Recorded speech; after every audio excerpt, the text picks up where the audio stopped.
Don't you think it'd be the perfect time of the year to take a cruise down along the Mexican coast?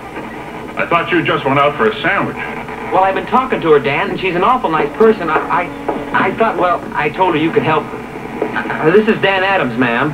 Oh? Hello. I'm Doris Denning, Mr. Adams.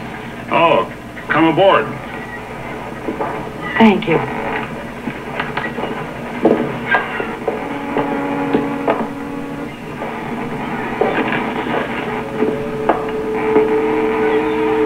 Now, how can I help you?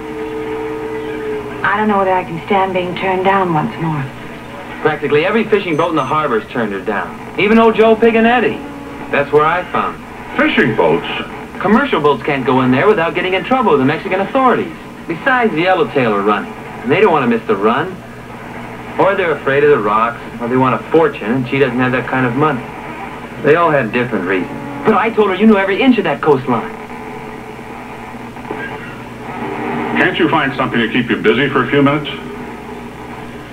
She was crying. I guess I was crying it. Well, it's been a little difficult. Look, the way Jimmy threw it at me, I don't know whether you just want to go to Mexico or whether you want to go fishing for yellowtail. I'm afraid it won't sound any less foolish the way I say it. I want to know whether I'm a widow, Mr. Adams. The police and most of my friends think I am. It was nearly a year ago. My husband Robert and his friend rented a light plane. They were doing some fishing down the coast of Mexico. Well, they found the wreckage of the plane and they found the body of Robert's friend, but they didn't find any sign of my husband. I remember reading about it. The search was very thorough. Yes, I know. Coast Guard, the Mexican authorities, they kept up the search for weeks. They claimed that my husband had to be dead. But I don't believe that. I want to go down there. I've got to go. Look, Mrs. Denny, you're not going to find anything that a ground and air search didn't find. I've got something to go on now. Look at it, Mr. Adams. Robert was wearing it when he left. It's never been in the water. It's running. It's in perfect condition. Just because he was wearing it when he left doesn't mean he had it on when he crashed. The police found it in a Calexico pawn shop about a month ago. Well, then they should have found the guy that pawned it. He was doing some fishing down around Ensenada.